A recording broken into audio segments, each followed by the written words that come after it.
নমস্কাৰ। হয় নমস্কাৰ। লাচিত থানাৰ কামৰূপ জিলাৰ সভাপতি বিকাশ বৰুৱা হয়নে? হয় হয়, মই লাচিত থানাৰ মুখ্য সচিব কামৰূপ জিলা সমিতি। হয় মই নমস্কাৰ। ফোন কৰিছিলো আপোনাৰ প্ৰাগজ্যোতিষপুৰ নিউজ লাইভৰ পৰা। মই হয় দুষাৰমান কথা আপোনাৰ পৰা জানিব বিচাৰিছিলো। বাইট হিচাপত আপোনাৰ এইটো ৰেকৰ্ডিং আমাৰ বুজিব। তো হয় প্ৰথমটো হ'ল আপোনাৰ বৰ্তমান সময়ত অসমত, গোটেই অসমতে সমগ্ৰ অসমত সদৌ অসম ছাত্ৰ সন্থা বা অসম জাতীয় যুৱ ছাত্ৰীবাদ থকাৰ পিছতো বিভিন্ন মানুহৰ বিভিন্ন সমস্যা, সেই সমস্যাত বহুতে লাচিত থানাকে বিচাৰে। হয় ইয়াৰ কাৰণটো কি বাৰু জনাব নেকি আপুনি? নহয় বিভিন্ন ইতিমধ্যে সমস্যা লৈ মানুহে হয় বিচাৰে, হয় অকল ফাৰ্ষ্ট নামটোৱে লাচিত থানা। আগত হয় আছিল সদৌ অসম ছাত্ৰ সন্থা আছিল বা আমাৰ অসম জাতীয় যুৱ ছাত্ৰ পৰিষদ আছিল। কিন্তু হয় আজিকালি এই দুটা সংগঠন থকাৰ পিছতো হয় বীৰ লাচিত থানাক বীৰ লাচিত থানাক বিচাৰে মানুহে। ত' হয় হয়। ইয়াৰ মেইন কাৰণটো জনাব নেকি আপুনি? মই পোনপ্ৰথমতে বাকী যিবিলাক ধৰিছো জাতীয় সংগঠন বা ছাত্ৰ সংগঠন আছে তেওঁলোকৰ প্ৰত্যেকটো সংগঠনৰ মানে উত্থানমুখী যাত্ৰা হওক তাই মই কামনা জ্ঞাপন কৰিলো। আৰু লাচিত থানা অসমত ইতিমধ্যে আপোনালোকে গম পাইছে যে খাতি খোৱা যিসকল আমাৰ সাধাৰণ জনতা, হয় নিশ্চয়। যিসকল আম আদমি হয়, যিসকল দৰিদ্ৰ জনতা বা খাতি খোৱা জনতা, তেওঁলোকৰ ক্ষেত্ৰত একচুৱেলি লাচিত থানা অসমে কাষৰ পৰা কাম কৰিবৰ কাৰণে, তেওঁলোকৰ সমস্যাসমূহক বুজিবৰ কাৰণে সাংঘাতিক ধৰণৰ এটা চেষ্টা চলোৱা আমি আপোনালোকে পৰিলক্ষিত হৈছে। আমিও সেই ক্ষেত্ৰতে ব্ৰতী হৈছো। আৰু লাচিত থানা অসমে বৰ্তমান সময়ত অসম আৰু অসমীয়া ক্ষেত্ৰত দেখা দিয়া বিভিন্ন ধৰণৰ সমস্যাৰ ক্ষেত্ৰত পোনছাতে আৰু পোনপটীয়াকৈ প্ৰত্যক্ষভাৱে তেওঁলোকৰ লগত থাকি মানে সমস্যাসমূহ সমাধানৰ এক ৰেখা তৈয়াৰ কৰি লৈছে। আৰু ইতিমধ্যে আপোনালোকে দেখিছে যে অসমীয়া জাতিটোক বিভিন্নজন ব্যক্তিয়ে, বিভিন্ন হেন চকুৰে চোৱা ব্যক্তিসকলে অসম আৰু অসমীয়াৰ ওপৰত চলাই থকা বিভিন্ন আগ্ৰাসন আৰু অত্যাচাৰ, অবিচাৰৰ বিৰুদ্ধে লাচিত থানা অসমৰ সন্মুখৰ পৰা অসমীয়া জাতিটোৰ ঢাল হিচাপে নেতৃত্ব দি মাত মাতিবলৈ আৰম্ভ কৰিছে, সাহস হিচাপে থিয় দিছে। গতিকে ৰাইজে পৰিলক্ষিত হৈছে, অসমৰ ৰাইজ যথেষ্ট জ্ঞানী গুণী, অসমৰ ৰাইজে বুজি পায়। গতিকে অসমৰ ৰাইজে গম পাইছে যে এতিয়া অভিভাৱক হিচাপে, জাতিটোৰ অভিভাৱক হিচাপে বা অসমীয়া মানুহখিনি অভিভাৱক হিচাপে থিয় হ'ব নোৱাৰিলেও ককাইক ভাইক বাই ভনীৰ নিচিনাকৈ থিয় হ'বলৈ সাহস আৰু উদ্দীপনা প্ৰেৰণ কৰিছে। আৰু খাতি খোৱা প্ৰত্যেকজন জনতাৰ যিকোনো ধৰণৰ সমস্যাৰ ক্ষেত্ৰত লাচিত থানা অসমে নিজৰ পৰিয়ালৰ ব্যক্তিৰ নিচিনাকে থিয় হ'বলৈ যি মত পোষণ কৰিছে আৰু যি এটা উদাহৰণৰ সম্বল দাঙি ধৰিছে, তাৰ কাৰণতে প্ৰত্যেকজন জনসাধাৰণে এই ক্ষেত্ৰত সাহস আৰু মানে উদ্দীপনা পাইছে যে লাচিত থানা অসম আমাৰ লগত আছিলে, আছে আৰু সদায় থাকিব। হয়, সাহস পাইছে। হয়, ঠিক কথা কৈছে। নিৰ্বল যিখিনি আমাৰ যিখিনি অসমীয়া মানুহে আজি এটা সাহস পাইছে বীৰ লাচিত থানাৰ কাৰণে, বিশেষকৈ বিকাশ অসমৰ কাৰণে মই ক'ব বিচাৰো হা। আৰু লগতে মই কৈ আছো, আমি এইটো আপোনাৰ পাৰ্চনেলি যাব বস্তুটো কামৰূপ জিলাত ইয়াৰ যিবিলাক আমাৰ স্থায়ী বহুত নেতা আছে বা যুৱক আছে, বীৰ লাচিত থানাতো আছে। ত' ইমান থকাৰ ভাল নেতা থকাৰ পিছতো আজি শিৱসাগৰৰ পৰা সেই আপুনি ইয়াৰ দায়িত্বটো কিয় ল'ব লগা হ'ল? আপুনি ভাবে নেকি যে ইয়াৰ স্থায়ী ল'ৰাই হয়তো সম্পূৰ্ণ লোডটো ল'ব নোৱাৰিব, সেইটো ভাবে নেকি আপুনি?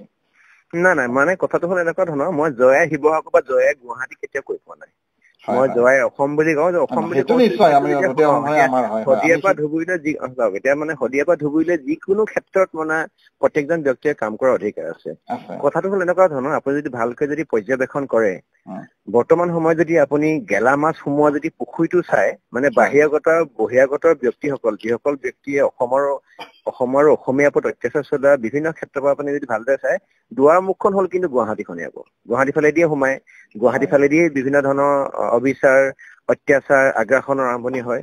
গতিকে গুৱাহাটীত মই একচুৱেলি পঢ়াৰ সূত্ৰেহে আহিছিলো। মই ছেকেণ্ড মাষ্টাৰ ডিগ্ৰী বা MPhil বা PhD কৰিবৰ কাৰণে আহিছিলো। কিন্তু যেতিয়া আমি দেখিলো 2019-20 চনত কেব আৰু কাৰ নিচিনা যেতিয়া এটা সাংঘাতিক ধৰণৰ জাতি ধ্বংসী বিধেয়ক আহিলে, বা তেতিয়া আমি দেখিবলৈ পালো যে আমাৰ অসমীয়া জাতিটোৰ এই মানে বিপদৰ সময়ত থিয় হ'বৰ কাৰণে এটা সংগঠন বা এখন মজিয়াৰ প্ৰয়োজন আছে। সেই মজিয়াখন মই লাচিত থানা অসমৰ মজিয়াখন দেখিবলৈ পালো। মই যি ক্ষেত্ৰতে যি কামেই নকৰো লাগিলে জ্যেষ্ঠজনক শ্ৰদ্ধা কৰি আৰু সংবিধান আৰু পতাকাখনক সন্মান কৰি সদায় কাম কৰো। লাচিত থানা অসমৰ যিটো অটল, অদম্য আৰু অজেয় স্থিতি থকা আপোচবিহীন যি সত্তা, সেই সত্তা আৰু অসমবাসীয়ে, বিশেষকৈ নামনি অসমৰ মানুহখিনিয়ে, গুৱাহাটীবাসীয়ে, নলবাৰীবাসীয়ে, ৰঙিয়াবাসীয়ে বা ধৰি লৈছো ওচৰে পাজৰে থকা যিবিলাক আপোনাৰ এই নামনি অসমৰ দৰং আছে, প্ৰত্যেকে মোক সাংঘাতিক ধৰণৰ মৰম দিছে। যি মৰম চেনেহৰ কাৰণে বৰ্তমান সময়ত মই সদৌ অসমৰ কাৰণে, সমগ্ৰ অসমৰ কাৰণে কাম কৰিবৰ কাৰণে উজনিৰ পৰা নামনিলৈকে ধৰি লৈছো শদিয়াৰ পৰা ধুবুৰীলৈ কাম কৰিবৰ কাৰণে তেওঁলোকে যিখিনি মোক সাহস আৰু উদ্দীপনা যোগাইছে ই মোৰ ক্ষেত্ৰত মানে আহি থকা দিনৰ অক্সিজেনৰ সমল স্বৰূপ। গতিকে বিচাৰিছো যে মোৰ নেতৃত্বত যদি আমি বা বিলাসিতা অসমৰ নেতৃত্বত কৰি থকা কামৰ কাৰণে অসমত থকা যদি ব্যক্তিসকলে ক'ৰবাত নহয় ক'ৰবাত যদি সুৰক্ষিত অনুভৱ কৰে তেতিয়াহ'লে ই মোৰ কাৰণে এটা জাতিৰ কাৰণে সাংঘাতিক ধৰণৰ এটা অৱদান হয়। আৰু পিতৃ মাতৃ মোৰ জ্যেষ্ঠজনে তাকে শিকাইছে আৰু বিগত দিনত প্ৰত্যেকটো ইতিহাসে তাকে শিকাইছে আমাৰ অসমীয়া জাতিটো যুঁজ বাগৰ ইতিহাসৰ যোগেদি পৰিচিত এটা জাতি হয়। গতিকে মহাশয় মই ভাবিছো আহি থকা দিনবিলাকত অসম আৰু অসমীয়াৰ কাৰণে কাম কৰিবৰ কাৰণে যিকোনো মই চুকৰ পৰা যিকোনো কোণৰ পৰা সাহস আৰু উদ্যমেৰে কাম চলাম। নিশ্চয়। তৃতীয়টা প্ৰশ্ন কৰো আপোনাক। বৰ্তমান সময়ত লাচিত সেনাই অকল জাতীয় সমস্যাৰ ওপৰত মাত মাতি আছে নে বহুতে ক'ব বিচাৰিছে যে লাচিত সেনাই এতিয়া জাতীয় সমস্যাটো বাদ দি কিছু ব্যক্তিগত সমস্যাৰ ওপৰতো মাত মতা কৰিছে, সেইটো কিমান দূৰ সত্য আপুনি জনাব নেকি? চাওক এতিয়া কথাটো হ'ল এনেকুৱা ধৰণৰ, জাতীয় সমস্যা আমাৰ বহুত আছে। আমাৰ ভাষিকভাৱে আমি আগ্ৰাসন হ'বলগীয়া হৈছে, আমি মাটি বাৰী হেৰুৱাবলগীয়া হৈছে, ভাষা সংস্কৃতি হেৰুৱাবলগীয়া হৈছে। কিন্তু সমান্তৰালভাৱে আমাক কিন্তু ক'ৰবাত নহয় ক'ৰবাত আমাৰ ভগ্নী, আমাৰ কোনোবা আই বোপাই পিতৃ ভাতৃ আমাৰ ককাইদেউ কেতিয়াবা ক'ৰবাত নহয় ক'ৰবাত যদি বিপদৰ সন্মুখীন হৈছে তেতিয়াহ'লে তাত কিন্তু আমাৰ বিলাসিত অসম গৈ থিয় হৈছেগৈ। গতিকে আমি দেখিবলৈ পাইছো যে আমাৰ জাতিটোক মানে কোনোবাই ভাষিকভাৱে হওক ৰাজনৈতিকভাৱে হওক মানে সামগ্ৰিকভাৱে যিটো আগ্ৰাসন চলাইছে আগ্ৰাসনত আমি পৰিত্ৰাণ পাবৰ কাৰণে বিলাসিত অসমে প্ৰত্যেকজন অসম আৰু অসমীয়াৰ কাষত সাহসেৰে থিয় হোৱা আমি ইতিমধ্যে আপোনালোকৰ সন্মুখত উদাহৰণ দাঙি থৈছো। আৰু আহি থকা দিনত প্ৰত্যেকগৰাকী অসমীয়াৰ ক্ষেত্ৰত বিলাসিত অসমে আপোচবিহীন যাত্ৰাৰে এই নিৰৱচ্ছিন্ন যিটো অবিৰত যাত্ৰা এই সংগ্ৰাম সদায় চলাই থাকিব। নিশ্চয়। বহুতে কয় যে জাতীয় সংগঠন নেতাই কোনো কৰ্ম নকৰি বিলাসী বাহন লৈ ঘূৰে বুলি মাজতে নিউজ ওলাইছিল, আপোনালৈ ওলাইছিল, ঘূৰি ফুৰে। এইটো কিমান দূৰ সঁচা? আৰু আপুনি আৰু মই আপোনাক সুধিব বিচাৰো আপোনাৰো কিবা জীৱিকা নিশ্চয় আছে, সেইটো জনাব নেকি যে ৰাইজক মোৰ অকল সংগঠন নহয় মোৰ ব্যক্তিগত কামো আছে বুলি জনা বিচাৰে? এই কথাটোত এছাম অসমৰ 3,40,00,000 মানুহ নহয়, এছাম ব্যক্তিয়েহে মানে এই ক্ষেত্ৰত ক'ৰবাত নহয় ক'ৰবাত সমালোচনাৰ পাত্ৰ হিচাপে লৈছে। সেই সমালোচনা কৰা প্ৰত্যেকজন ব্যক্তিয়ে দত্ত গোহাঁই বৰুৱা বৰ্মন কলিতা হ'ব, সেইখিনি আমাৰ অসমীয়া মানুহ হয়। গতিকে তেওঁলোকে মোক কৰা সমালোচনাক লৈ মোক ক'বলৈ একো নাই। কিন্তু মই তেওঁলোকক যদি প্ৰশ্নটো উল্টাকে সুধো, যদি এখন গাড়ীৰ বিপৰীতে মই এখন যদি টমটম বা ৰিক্সা লৈ যদি আহি থকা যদি অৰ্গেনাইজেশ্যন সংগঠনৰ কাম কৰিবলৈ তেতিয়াহ'লে মই এখন টমটম বা এখন ৰিক্সা লৈ কাম কৰিবৰ কাৰণে প্ৰস্তুত থাকিম। আৰু আপোনাক মই ছেকেণ্ড প্ৰশ্নটো উত্তৰ দিছো, মই বিগত দিনত প্ৰায় 7-8টা মান চাকৰি কৰিছিলো আৰু মই এজন বৰ্তমান সময়ত কমকে একো নহলেও মই এজন শিক্ষিত যুৱক হয়। আৰু শিক্ষা যেতিয়া আছে মই মই এখন ইউনিভাৰ্চিটিৰ পৰা PhD কৰি আছো।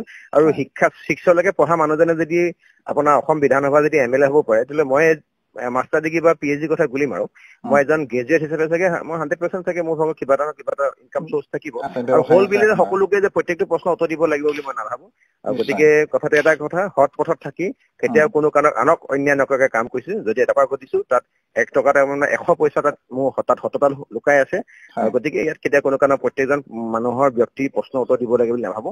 আহি থকা দিনত এইবিলাক সমস্যা মোৰ বিশেষ সমস্যা নহয়। মোৰ সমস্যাটো হ'ল আহি থকা দিনত কিবা কাৰণত যদি মোৰ ভগ্নীৰ ওপৰত যদি কোনোবাই লোলুপ দৃষ্টি ৰাখে, মোৰ ভাই আৰু ককাই ভাইৰ ওপৰত যদি কোনোবাই যদি হত্যা কৰা যদি ষড়যন্ত্ৰ আছে, তাক মই কিবা কাৰণত কেনেকৈ মুখীমুখ কৰিব পাৰোঁ, অসমৰ স্বদেশ আৰু স্বজাতিৰ কাৰণে ভাষাৰ সংস্কৃতিৰ কাৰণে মই কেনেকৈ যুদ্ধ কৰিব পাৰোঁ, সেইবিলাক মোৰ প্ৰধান সমস্যা আৰু প্ৰধান লক্ষ্য।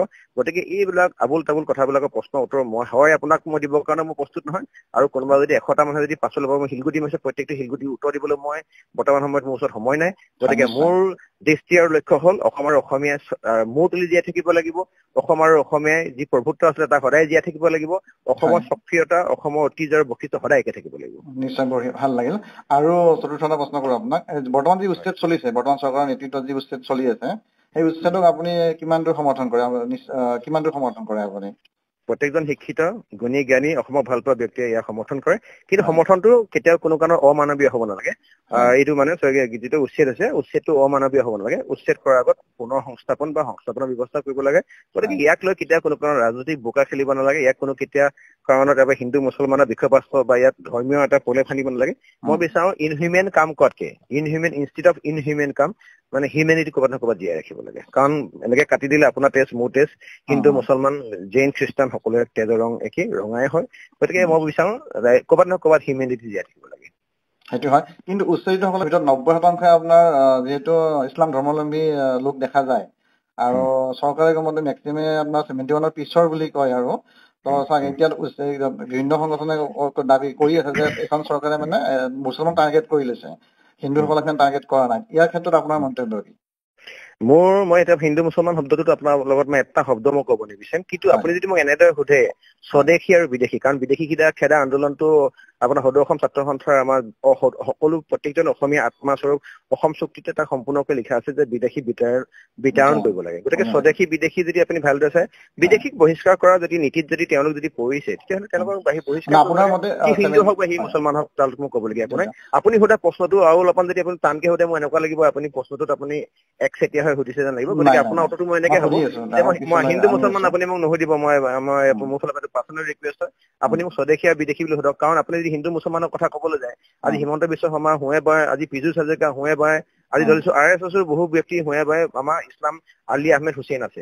গতিকে আপুনি যদি এনেকে ক'বলৈ যায় অসমৰ ক্ষেত্ৰত ভাষা সংস্কৃতিৰ ক্ষেত্ৰত অৱদান থকা মই এই খিলঞ্জীয়া মুছলমানসকলক মানে মই অপমান কৰা হ'ব। গতিকে আপুনি যদি মোক সোধে যে স্বদেশী আৰু বিদেশী কথা যদি সোধে, বিদেশীক বিতাৰণ কৰিব লাগে বুলি কেৱল আমি সনাতনী হিন্দুৱে কোৱা নাই, খিলঞ্জীয়া মুছলমানসকলেও কৈছে।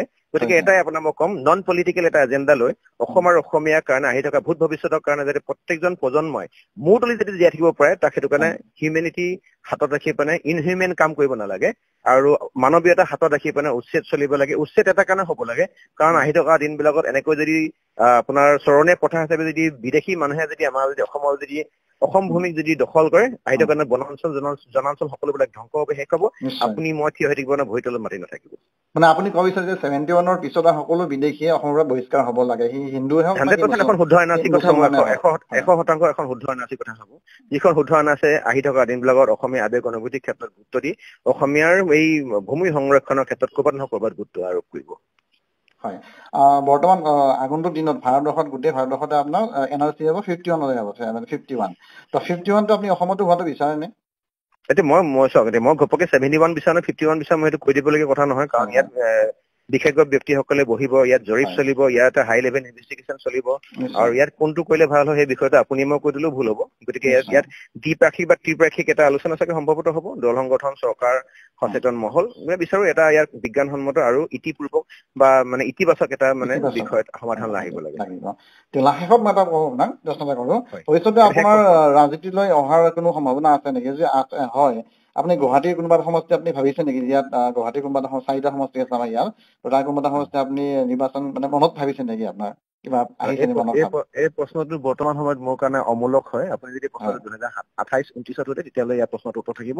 বৰ্তমান সময়ত মই একদম 100% অসমৰ অসমীয়া স্বদেশ আৰু স্বজাতিৰ কাৰণে কাম কৰিম। ৰাজনীতিটো এনেকুৱা নহয় যে মই নাহিম বুলি নকওঁ, কিন্তু ৰাজনীতি অহাৰ কথা ভবা নাই এই বস্তুটো। গতিকে মোৰ উত্তৰত মানে সময় নষ্ট কৰাৰ মানে প্ৰয়োজন আছে বুলি নাভাবো। গতিকে আহি থকা দিনবিলাকত যেতিয়া সময় হ'ব মই নিজে ৰাইজক জনাম, আৰু ৰাইজে ক'ব নহয় বিকাশ তুমি আহা, যদি ৰাইজৰ যদি তাগিদা থাকে বোলে সংগঠনত থাকা, তেতিয়াহ'লে সংগঠনত থাকিম। ৰাইজৰ যদি তাগিদা থাকে, কাৰণ চাওক আজি যে বিকাশ অসমৰ পৰিচয়টো আপোনালোকৰ আশীৰ্বাদৰ কাৰণে, ৰাইজৰ আশীৰ্বাদৰ কাৰণে, জনতা জনাৰ্দনৰ কাৰণে, আৰু এই ৰাইজে মেণ্ডেট দিছে কাৰণে এইডোখৰত আপুনি মোক চিনি পায়। গতিকে ৰাইজে যদি মোক যেনি লৈ যায় মই তেনি আগবাঢ়ি যাম। কিন্তু এটা কথা, মোক প্ৰত্যেকটো ক্ষেত্ৰত অসমবাসী সহযোগিতা, অসমবাসী আশীৰ্বাদ, অসমবাসী মোক এডভাইচ দৰকাৰ হ'ব।